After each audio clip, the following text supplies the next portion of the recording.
AP మీదుగా నైరుతి రుతుపవనాలు చురుగ్గా కదులుతున్నాయి. శ్రీకాకుళం జిల్లాలోని కళింగపట్నం వరకు రుతుపవనాలు విస్తరించాయి. ఇవాళ రేపు ఏపీలోని పలు జిల్లాలలో భారీ వర్షాలు పడతాయని వాతావరణ శాఖ అధికారులు చెబుతున్నారు.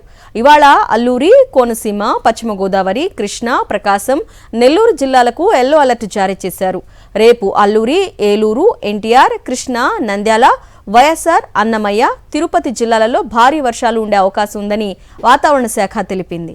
కోస్తా వ్యాప్తంగా 50 నుంచి 60 కిలోమీటర్ల వేగంతో ఈదురుగాలులు వీచే అవకాశం ఉందని, మత్స్యకారులు చేపల వేటకు వెళ్లరాదని హెచ్చరిస్తున్న వాతావరణ శాఖ అధికారితో మా ప్రతినిధి అనిల్ ఫేస్ టు ఫేస్. గడిచిన కొద్ది రోజులుగా ఋతుపవనాలు మందకొడిగా కొనసాగినప్పటికీ ఇప్పుడు చురుకుదనాన్ని సంతరించుకున్నాయి. ఏపీ మీదుగా ఋతుపవనాలు చురుకుగా కదులుతున్నాయి. వాతావరణ పరిస్థితులు ఏ విధంగా ఉండబోతున్నాయి, ఏ ప్రాంతాల్లో వర్షాలు కురిసేటువంటి అవకాశం ఉంటుంది, ఫోర్కాస్ట్ ఏ విధంగా ఉందో తెలుసుకుందాం. మనతో పాటు విశాఖ తుఫాను హెచ్చరికల కేంద్రం అధికారి నాగభూషణం అందుబాటులో ఉన్నారు. మాట్లాడదాం.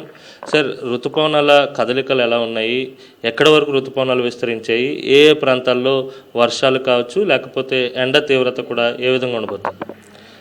నైరుతి ఋతుపవనాలు కర్ణాటక, తెలంగాణ, ఆంధ్రప్రదేశ్లో అనేక ప్రాంతాల్లోనూ, తమిళనాడులోని మిగిలిన ప్రాంతం అన్నింటిలోనే, పుదుచ్చేరిలో కూడా మిగిలిన ప్రాంతం అన్నింటిలోనే, నైరుతి బంగాళాఖాతం మరియు పశ్చిమ మధ్య బంగాళాఖాతం, వాయువ్య బంగాళాఖాతంలోనే అనేక ప్రాంతాల్లోనే, మరియు పశ్చిమ బెంగాల్ రాష్ట్రంలోని కొన్ని ప్రాంతాల్లోనే, మరియు బీహార్లోని కొన్ని ప్రాంతాల్లోనే ప్రవేశించడం జరిగినదే.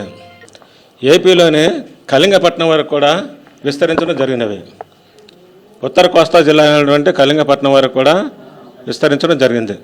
రాగల 24 గంటల్లో అల్లూరి సీతారామరాజు, కోనసీమ, పశ్చిమ గోదావరి, కృష్ణా, ప్రకాశం, నెల్లూరు జిల్లాల్లో 1-2 చోట్ల భారీ వర్షాలు కురిసే అవకాశం ఎక్కువ కనిపిస్తున్నవి.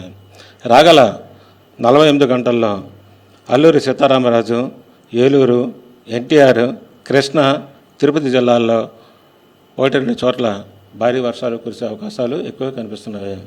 రాయలసీమలో ఉన్నటువంటి తిరుపతి, అన్నమయ్య, వైఎస్ఆర్, కడప, నంద్యాల జిల్లాల్లో 1-2 చోట్ల భారీ వర్షాలు కురిసే అవకాశాలు ఎక్కువ కనిపిస్తున్నాయి.